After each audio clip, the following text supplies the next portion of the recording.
Welcome everyone, आप सभी का स्वागत है हमारे YouTube channel world GK GS में। आज मैं डेली करंट अफेयर्स में 12 जून का करंट अफेयर्स बताऊंगी। तो चलिए मित्रों, वीडियो की शुरुआत करते हैं।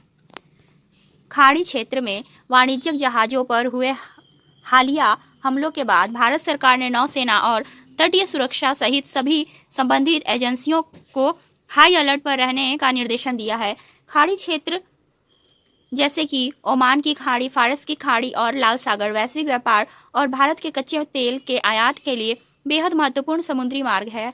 हाल ही में इस क्षेत्र में व्यापारिक जहाजों को निशाना बनाए जाने के बाद भारत ने ऊर्जा सुरक्षा और समुद्री व्यापार को सुरक्षित रखने के लिए कड़ा रुख अपनाया है। भारतीय नौसेना ने अपने युद्धपोतों की गश्त बढ़ा दी है ताकि भारतीय ध्वज वाले जहाजों की सुरक्षा में निकाले जा सके।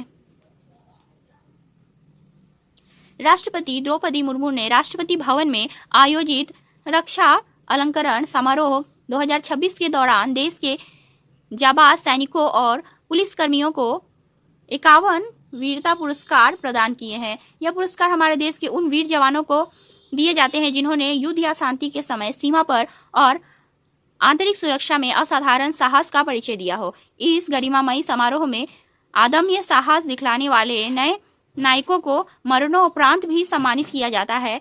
परीक्षा की दृष्टि से वीरता पुरस्कार का क्रम और उसके प्राप्तकर्ताओं के नाम बेहद ही महत्वपूर्ण है। भारत इतिहास में पहली बार क्षेत्रीय प्रवासन मंच कोलंबो प्रोसेस की वर्ष 2024 से 26 के लिए अध्यक्षता कर रहा है।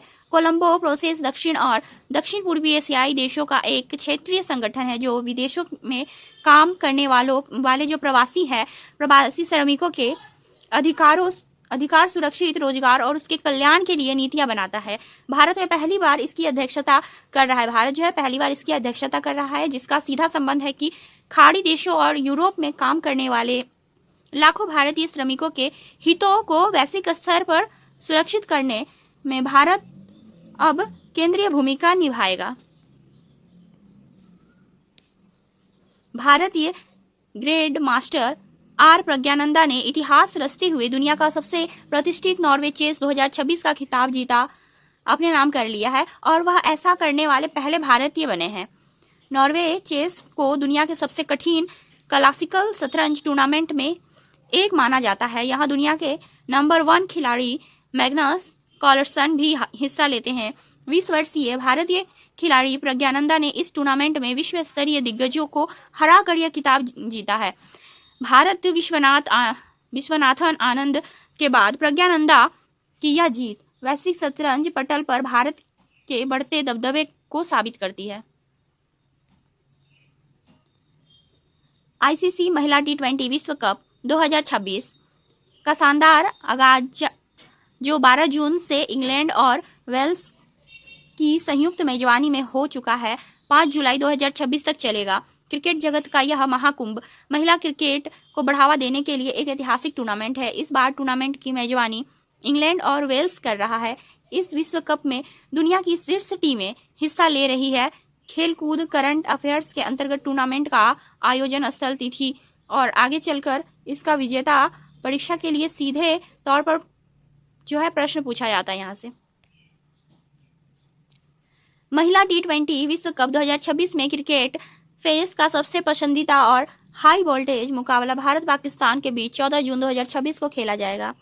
पारंपरिक प्रतिद्वंदी भारत और पाकिस्तान के बीच का यह मैच न केवल खेल के लिहाजा से बल्कि टूर्नामेंट की व्यूअरशिप के लिए भी सबसे बड़ा मुकाबला है। भारतीय मौसम विज्ञान विभाग IMD ने पूर्वानुमान जारी करते हुए कहा है कि देश के कई हिस्सों में अगले 2 सप्ताह के दौरान ही सामान्य से कम मानसूनी बारिश होने की संभावना है। जून के शुरुआती हफ्ते में मानसून की रफ्तार तेज थी, लेकिन भूवैज्ञानिक और भूमंडलीय बदलावों के कारण मानसून की प्रगति में थोड़ा ठहराव आया है। इसका सीधा असर उत्तर और मध्य भारत की खेती पर पड़ सकता है। हालांकि मौसम विज्ञान का अनुमान है कि जून के आखिरी सप्ताह में मानसून दोबारा जोर पकड़ेगा।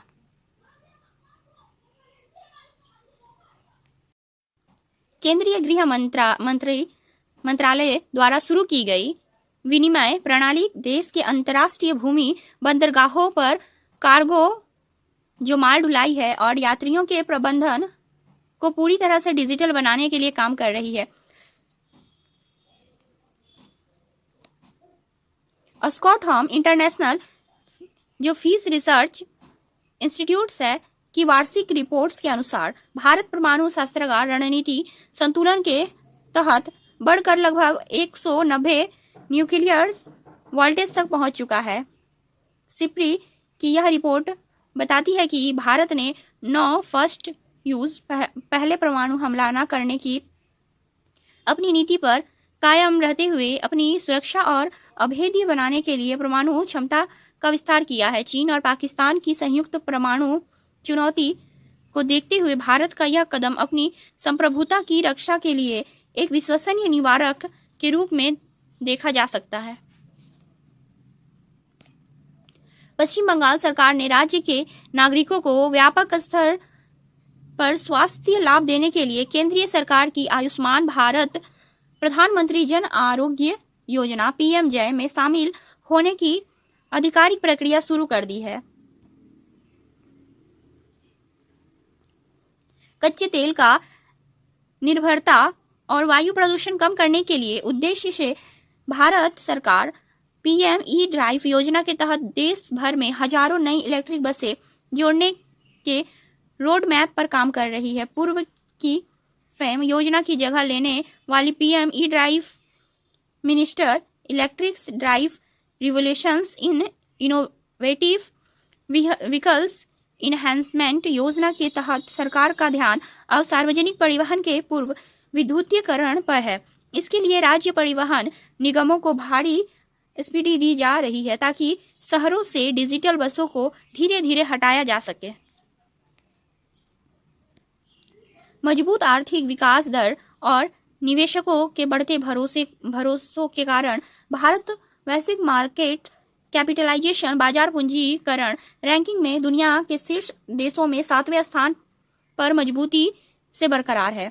मार्केट कैपिटलाइजेशन का महत्व होता है कि भारत के शेयर बाजार और भारत के जो शेयर बाजार है बीएसई और एनएसई में लिस्टेड सभी कंपनियों की कुल वैल्यूज कितनी है। भारत का इस रैंकिंग में 7वें स्थान पर होना यह साबित करता है कि विदेशी और घरेलू दोनों तरह के निवेश भारतीय कंपनियों के भविष्य पर बड़ा भरोसा जता रहे हैं, जिससे देश में औद्योगिक निवेश बढ़ रहा है। राष्ट्रीय परिवार स्वास्थ्य सर्वेक्षण की ताजा रिपोर्ट के आंकड़ों के अनुसार देश के ग्रामीण और शहरी दोनों क्षेत्रों में स्वास्थ्य बल पोषण और स्वगत प्रसव के संकेतों में बड़ा सुधार आया है। टेक दिग्गज मेटा और रिलायंस इंडस्ट्री ने मिलकर गुजरात के जामनगर में भारत का पहला अत्याधुनिक एआई सक्षम डेटा सेंटर विकसित करने के लिए हाथ मिलाया है। यह भारत की डिजिटल क्रांति में एक बहुत ही बड़ा कदम है। फेसबुक, इंस्टाग्राम और व्हाट्सएप की पेरेंट कंपनी मेटा और रिलायंस मिलकर जामनगर की रिफाइनरी कैंप के पास एक विशाल डेटा सेंटर बना रहे हैं। यह data centre artificial intelligence models को प्रोसेस करने और भारतीय यूजर्स की विशाल डेटा को स्थानीय स्तर पर तेजी से और सुरक्षित तरीके से स्टोर करने में मदद करेगा। इससे देश में इंटरनेट और एआई सेवाओं की स्पीड बहुत ही बढ़ जाएगी। तो यह थी मित्रों डेली करंट अफेयर्स में 12 जून का करंट अफेयर्स है। तो आशा करती हूँ कि आपको यह वीडियो पसंद आए। वीडियो पसंद आए तो वीडियो को लाइक शेयर करें और चैनल पे नए हो तो चैनल को सब्सक्राइब कर लीजिए ताकि आपको ऐसे ही आने वाली वीडियो की नोटिफिकेशन मिलती रहे। अब मिलते हैं अगले वीडियो में, तब तक के लिए जय हिंद, धन्यवाद।